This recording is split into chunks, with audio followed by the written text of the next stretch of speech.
आप जानते हैं विषय है साझा दृष्टि में शक्ति। जब मैं इस विषय को देखता हूं तो मेरे मन में बहुत सी बातें आती हैं।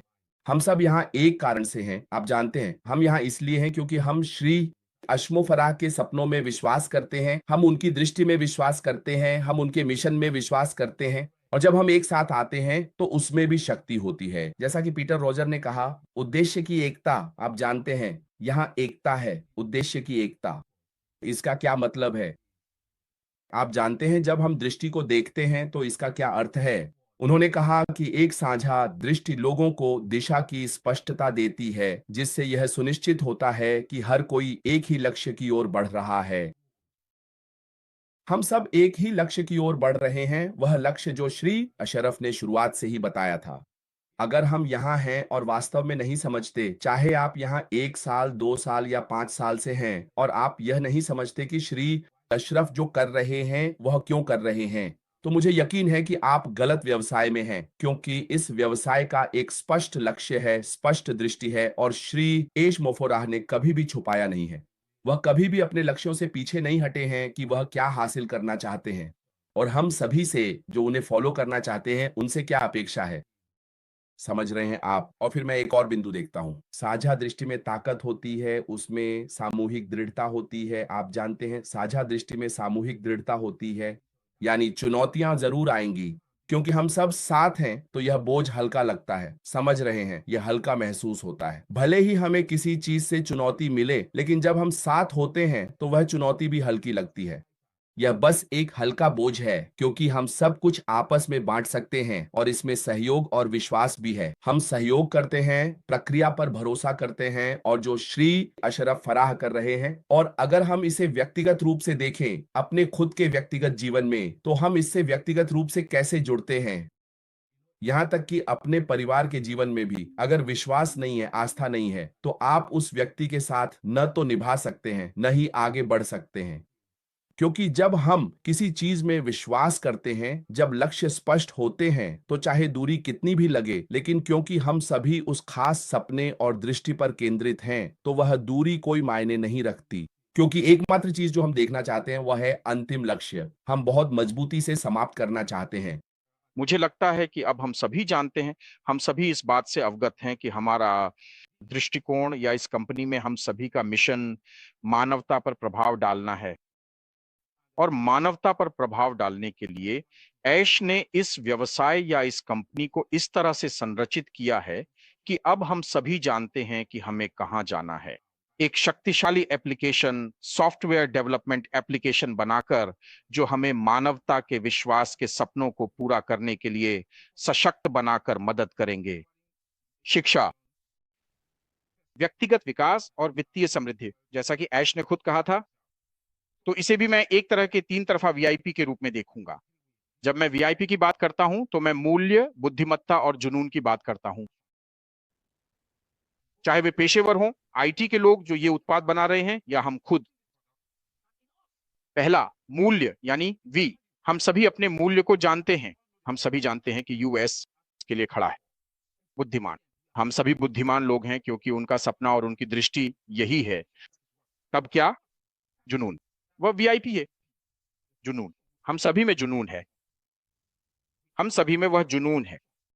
और फिर जब हम इसे फिर से देखते हैं तो उन अनुप्रयोगों के साथ जो बाजार में आने वाले हैं, कि हम उनका उपयोग करने जा रहे हैं शैक्षिक, व्यावसायिक और वित्तीय कल्याण को सशक्त बनाकर मानवता के साथ रहना।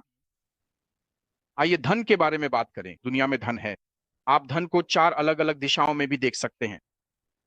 हमारे पास सामाजिक धन है, या आप हैं। जैसा कि कन्फ्यूशियस ने कहा, ये आप हैं, और अब हम खुद को भाई बहन कहते हैं। यह व्यक्तिगत धन है जिसके बारे में हम बात कर रहे हैं। यह व्यक्तिगत धन है जिसके बारे में हम बात कर रहे हैं। फिर से हमारे बीच के संबंध, उत्पाद और फिल्टर्स के बीच का संबंध। फिर से और अब से वित्तीय दुनिया, जिसमें आप वह धन रख सकते हैं जिसे हम अपने समुदाय को बनाने, दूसरों पर शैक्षिक रूप से प्रभाव डालने के लिए उपयोग करने जा रहे हैं। फिर से आना। अब हमारे पास धन की स्वतंत्रता होगी। वह कौन सी अच्छी बात है जिसके बारे में मैं बात करूंगा? धन की स्वतंत्रता। अब धन की स्वतंत्रता ही स्वतंत्रता है। हमारे पास वह स्वतंत्रता होगी कि हम जो भी करना चाहें कर सकें, अपने आप खुद को हमेशा के लिए मुक्त करते हुए। अपने पड़ोस, अपने समुदाय, ग्रीन वाटर हेल्थ सेंटर और बाकी जगहों पर जाने के लिए। आखिरी बात फिर से शारीरिक संपत्ति है। शारीरिक संपत्ति हमें अपनी देखभाल करनी होगी, क्योंकि अगर हम स्वस्थ नहीं हैं, आमतौर पर अगर हम स्वस्थ नहीं हैं, तो अब हम वित्तीय स्वास्थ्य, वित्तीय संपत्ति के साथ क्या करेंगे? तो ये सब मिलकर मैं कहूंगा हम ठीक हैं और हम इसे साझा करने जा रहे हैं। अब हमारे पास वह ताकत है इस दृष्टि को उन सभी पहलुओं में साझा करने के लिए। जैसा कि मैंने कहा, जब यह हमारे पास आता है, हमारे पिता श्रीमान ऐश और हम सभी मिलकर। लेकिन मैंने कुछ समय लिया यह देखने के लिए कि इसका वास्तव में क्या मतलब है, क्योंकि मैंने सोचा श्रीमान ऐश, अगर आप पीछे जाकर देखें कि ऐश ने अब तक जो भी लेख लिखे हैं सभी समाचारों में 1 से 11 तक, उनकी लेखनी बहुत सोच समझकर होती है। वह लिखते हैं, शब्द वही होते हैं जहां आप, अगर आप उन्हें ध्यान से पढ़ें, वे बहुत सोच समझकर चुने गए शब्द हैं। उनका एक खास मतलब होता है। असल में मुझे लगता है कि मिस्टर की उन लिखावटों के पीछे कोई वकील है। अगर आप देखें कि वह हमें कैसे लिख रहे हैं और संवाद कर रहे हैं, तो वह बहुत सटीक और संक्षिप्त है। तो मैंने देखा, अर्थपूर्ण परिवर्तन का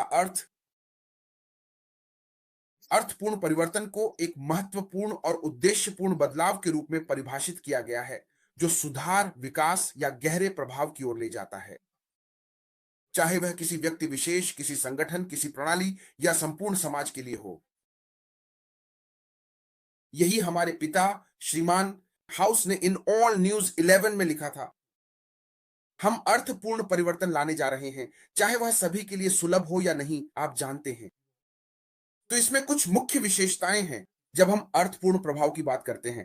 अर्थपूर्ण प्रभाव का क्या अर्थ है? इसमें कुछ मुख्य विशेषताएं हैं। पहला, यह जानबूझकर किया गया है। जानबूझकर इस अर्थ में कि यह एक स्पष्ट उद्देश्य या दृष्टि से प्रेरित है। हम अपने संस्थापक की दृष्टि और मिशन को जानते हैं। उनके पास एक स्पष्ट दृष्टि है जो न जाने कब से उनके पास है। यह जानबूझकर किया गया है। जो एशले करने की कोशिश कर रहे हैं वह जानबूझकर है और इसे उच्च शक्ति द्वारा स्वीकार किया गया है, जैसा कि हमने हमेशा यहां कहा है। दूसरा, यह टिकाऊ है और इसका अर्थ है कि इसका प्रभाव लंबे समय तक रहता है। जैसा कि मेरे भाई माइक एलिस हमेशा कहते हैं, दीर्घायु, जब वह दीर्घायु की बात करते हैं तो वह स्थिरता की बात करते हैं, ऐसी चीज जो केवल अस्थायी परिवर्तन नहीं है। यह हमारे जीवन काल के लिए है, हमारी पीढ़ी के लिए है और आने वाली अगली पीढ़ी के लिए भी है। तो जब आप सार्थक प्रभाव की बात करते हैं तो यह टिकाऊ होता है। सार्थक प्रभाव टिकाऊ होता है, यह समावेशी होता है। दोस्तों, सार्थक प्रभाव समावेशी होता है। हमारे पिता श्रीमान ऐश, उनके पास सबसे समावेशी दृष्टि और मिशन स्टेटमेंट है जो मैंने कभी सुना या देखा है। वह हमें बताते हैं, सभी के लिए समान अवसर, बड़े और छोटे के बीच की खाई को पाटना। कि हम ऐसे लोगों द्वारा प्रेरित हैं जिनमें व्यवसायों को बदलने का जुनून है और यही हमारा मिशन है। और यही आज की तकनीक से कल की तकनीक का निर्माण करेगा, आर्टिफिशियल इंटेलिजेंस का उपयोग करते हुए सभी के लिए, चाहे वह छोटी कंपनियां हों या बड़ी कंपनियां। तो एशफोर्ड फेरिस का परिवर्तन समावेशी है, यह सभी के लिए है और यह मापने योग्य भी है। आप इसे माप सकते हैं, आप सफलता देख सकते हैं, आप परिवर्तन देख सकते हैं। श्रीमान ऐश ने खुद हमें बताया था कि अब से लगभग 4 साल बाद, जो कि मेरा ख्याल है 1.5 साल पहले की बात है, दुनिया एक अलग जगह होगी। दुनिया आज जहां है उससे काफी अलग दिखेगी जब ऐश वह पैकेज दुनिया और हमारे लिए पेश करेंगे जो उनके पास है। तो यह प्रबंधनीय है, आप इसे माप सकते हैं और आप फर्क देख सकते हैं। तो मैं चाहता हूं कि हम इसी तरह से शुरुआत करें।